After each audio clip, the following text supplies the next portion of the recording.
hago una pregunta y va a ser el disparador de la columna del día de hoy. ¿Camino a un acuerdo? ¿Hacia un acuerdo posible? ¿Será que estamos cerca del fin de este conflicto en Medio Oriente, del fin de la guerra? El principio del fin. ¿Cuántas preguntas podemos hacer, no?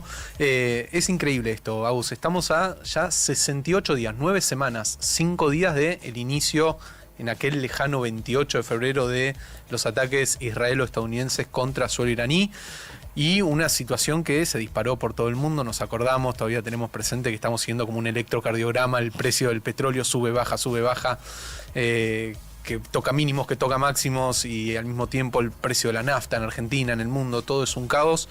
Bueno, de a poquito parece que se empieza a ordenar. Estuve viendo, en estas semanas, desde que arrancó el conflicto, no menos de 10 ultimátums de parte de Donald Trump diciendo si no cumplen con tal parte del acuerdo va a pasar tal cosa. Eso ya ha perdido todo tipo de credibilidad, ¿no? De algún modo cuando Trump dice eso ya lo pasás por alto, como que no le crees. No solamente que no le crees, sino que algo que a mí me toca a título personal en todo esto es que si vos ves mis análisis vas a decir como si fuera con el VAR en la cancha de fútbol, este pibe queda en offside, habla de algo y a la semana siguiente pasa algo diferente. Bueno, pasa un poco de eso que yo siempre dije que yo diría que la confusión es parte de la táctica. De la estrategia. Pero lo que pasa es que si vos amenazás y no pasa nada, entonces al fin y al cabo va a seguir estando todo en una situación, te diría que en un status quo, no avanza, no retrocede y nos quedamos así. Y esa es la sensación de lo que estamos viendo, te diría hace ya por lo menos 2 semanas cuando se anunció que se extendía un poco más el cese al fuego por iniciativa de Pakistán, este país de Medio Oriente que puede reunir a Estados Unidos, a Irán. Que oficia negociar. de mediador. Claro. Exactamente, a tal punto que, según dijo el primer ministro pakistaní, después del anuncio de Donald Trump, fue el propio Pakistán el que le dijo a los Estados Unidos: por favor, hagan un stop en esta última operación que ustedes denominan Proyecto Libertad, que eran los barcos que están en el estrecho de Hormuz, que no son iraníes, que están varados hace más de 60 días, iban a salir del estrecho de Hormuz escoltados por Estados Unidos, por embarcaciones de Estados Unidos, por cuestiones humanitarias. Ahora, ¿qué pasó? Si hay barcos que tenían petróleo iraní, no iban a poder salir. O sea, la regla no era la misma para todos en el estrecho de Hormuz. Entonces, lo que dijo el primer ministro pakistaní es: pongan un stop en esta misión especial que iban a llevar adelante. ¿Por qué? Porque parece que del lado iraní, evidentemente, muchos de los puntos que ustedes proponen se están empezando a aceptar. Por lo tanto, Donald Trump dice: ok, ponemos un stop al Proyecto Libertad, que así es como denominaron esta última operación, porque del lado iraní estarían dispuestos a negociar con los Estados Unidos. Ahora bien, ¿qué dijo Donald Trump sobre este anuncio? Es verdad que estamos negociando, puede ser el final de, como ellos la llaman, operación Furia Épica, que esto fue el inicio del conflicto hace ya 68 días atrás, y esto podría ayudar de la siguiente manera: de a poco abrir el estrecho de Hormuz, o sea que todos los barcos puedan circular, se termina los dos bloqueos, el bloqueo iraní y el bloqueo estadounidense al bloqueo iraní en el estrecho de Hormuz. Y además se empiezan a descongelar los fondos iraníes, porque Irán tiene un embargo ya hace mucho tiempo que no puede negociar, te diría, con los países de Occidente. Ahora bien, si Irán no acepta esta negociación, ¿qué? Los vamos a volver a bombardear. Claro, bueno, la amenaza final de Trump, la que viene haciendo ya desde el inicio de este conflicto. Lo cierto es que si logra destrabarse esa parte, que es la fundamental, ¿no? Y el punto neurálgico que tiene que ver con el estrecho de Hormuz, ya, bueno, hay una luz de esperanza. Estrecho de Hormuz y además trascendidos ya empiezan a indicar la cuestión de fondo total, te diría, porque son dos. Una es el estrecho de Hormuz sin lugar a dudas, pero la cuestión en mayúscula es el enriquecimiento de uranio que venía sosteniendo Irán hasta, te diría, el 28 de febrero, en realidad un poquito antes, con lo que fue la guerra de los 12 días. Ahora bien, trascendidos importantes de medios confiables. Y cito la fuente porque me parece que es importante. Hay un sitio muy especializado en los temas de Medio Oriente que se llama Axios.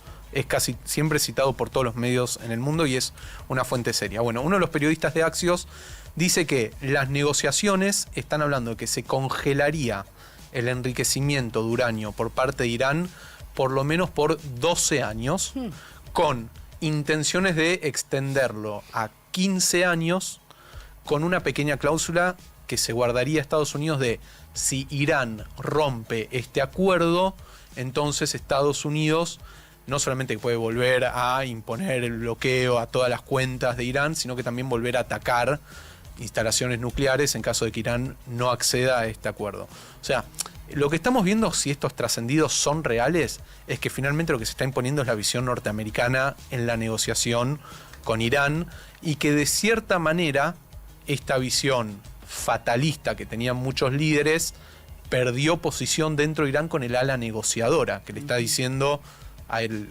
ala del ejército, digamos, a los cuerpos de la Guardia Revolucionaria, señores, si no negociamos, Irán va a desaparecer, pero porque realmente es insostenible. Si tu economía depende de la exportación de petróleo y bienes derivados del petróleo y vos no la podés sostener porque estás bloqueado, entonces el país va a entrar en bancarrota, pero no bancarrota metafórica. Como que a Irán no le queda otra que negociar.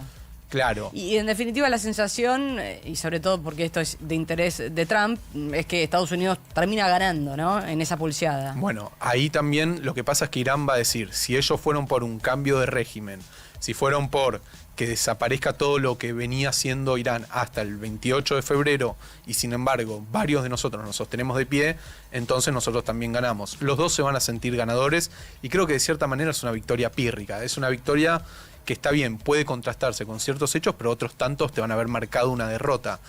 Siempre decimos que en la guerra no hay ganadores ni perdedores porque todos pierden y pierden mucho, mucha gente que falleció, digo, un montón de situaciones que te pueden explicar por qué no hay un ganador claro, pero lo que sí van a tratar de hacer es imponerse desde lo dialéctico, desde lo verbal, desde lo discursivo, como ganadores. No nos olvidemos que Donald Trump no logró que esta guerra sea corta, por un lado, no. Por el otro lado lo que sí logró es que no pase por el Congreso.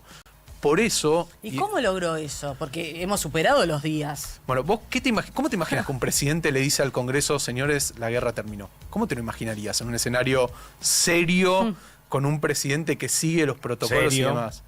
Bueno, fue un vocero y le dijo al Congreso, señores, se terminó la guerra. ¿Así? Claro, y al día siguiente Marco Rubio, secretario de Estado, estaba hablando en una conferencia de prensa y dijo, la guerra ya se terminó, y se lo anunciamos al Congreso.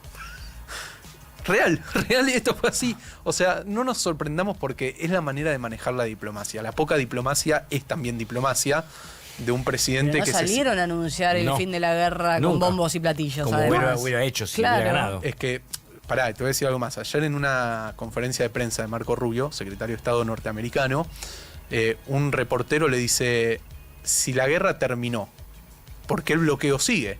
Porque vos en el bloqueo estás usando armamento, estás usando barcos, estás usando personal del ejército, entonces la disfraza totalmente Marco Rubio, y dice, bueno, no, es una medida defensiva que nosotros estamos sosteniendo y no es como, no estamos nosotros activamente atacando, entonces por lo tanto... Lo dejamos por las dudas, ¿viste? Claro. Cosas así que vos decís, viste, el tipo está disfrazando una situación. Bueno, todo esto sucede, la guerra nunca llegó al Congreso, el Congreso nunca la terminó de votar a favor o en contra, pero lo que sí estamos, te diría ya que a 5 meses, noviembre, estamos a 5 meses de noviembre, de que se den las elecciones en Estados Unidos. Y eso también es lo que marca el pulso hoy de Trump y de claro, Estados Unidos, lo ¿no? que tiene de la cara a cabeza. esas elecciones, obvio. Eso preocupa, sigue preocupando el precio del galón del petróleo, como se ¿Cuánto conoce está ahora? ahí.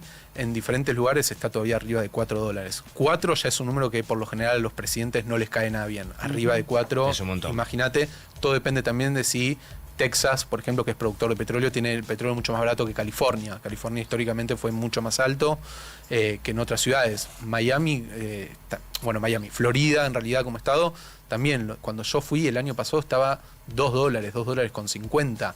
Pensar que hoy está arriba de 4 es mucho. Históricamente siempre estuvo en 1 por ahí, ¿no? Siempre se mantuvo en esos números, no tuvo mucha inflación, No. pero sí había sido una queja de la administración Trump, en realidad Trump candidato contra Claro, Biden, cuando era opositor. presidente. Entonces hay que ver si eso termina repercutiendo o no.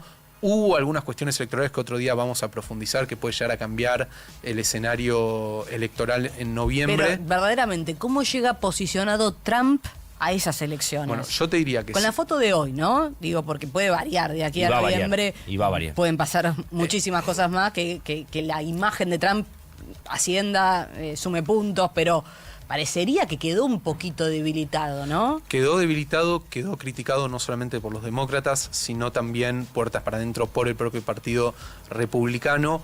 Ahora bien, si llega a dar golpes de efecto demasiado fuerte, y no solamente me refiero a la cuestión del petróleo, sino me refiero a, por ejemplo, si logra la foto histórica la semana que viene entre israelíes y libaneses en la Casa Blanca, estando él en el medio, imagínate la imagen de dos países que llevan más de 70 años de guerra, de repente el premier de un país, el presidente del otro país que están en guerra, se dan la mano con Donald Trump en el medio. Eso es una imagen muy fuerte que puede llegar a generar quizás un golpe de efecto. Por eso decimos que 5 meses es una eternidad hasta que lleguen las elecciones en noviembre. De hecho, te voy a decir algo más, una noticia de último momento que acaba de suceder, es que Israel acaba de eliminar en este momento en Beirut, en la capital, en las afueras del Líbano, a el jefe de la unidad Radwan, que es la unidad de élite del grupo terrorista Hezbollah.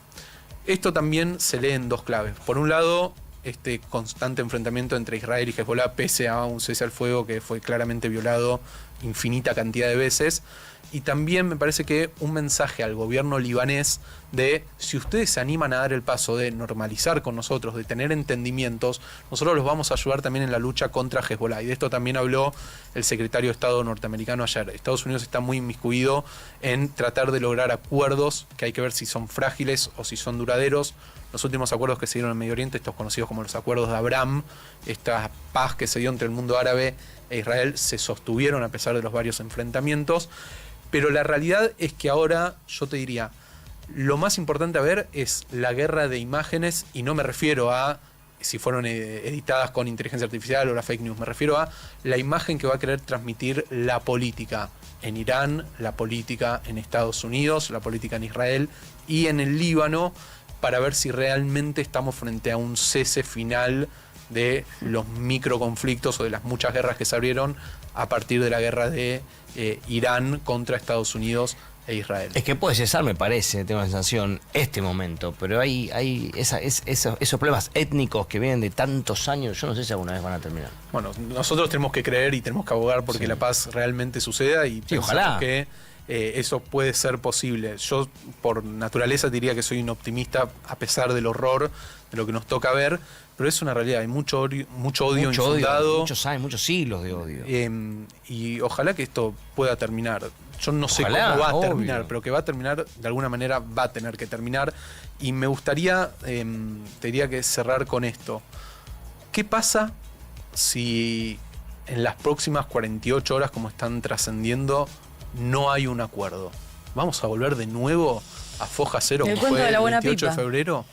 Esperemos que no y que sea, porque de vuelta, estos son trascendidos, no es información oficial, pero sí de periodistas y que saben y mucho del tema, que hablan de que estas 48 horas podrían acercar las posiciones definitivas para que se anuncie finalmente un acuerdo.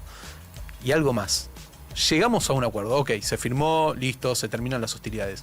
¿Qué pasa con el día de mañana?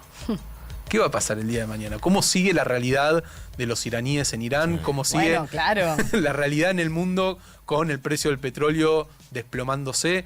¿Qué va a pasar con un montón de cosas? Eso también hay que empezar a ver. El famoso día después el día después de la guerra, ¿no? ¿Cómo si seguiremos de cerca también la actualidad de Irán, ¿no? Y todos los problemas internos que sabemos tienen.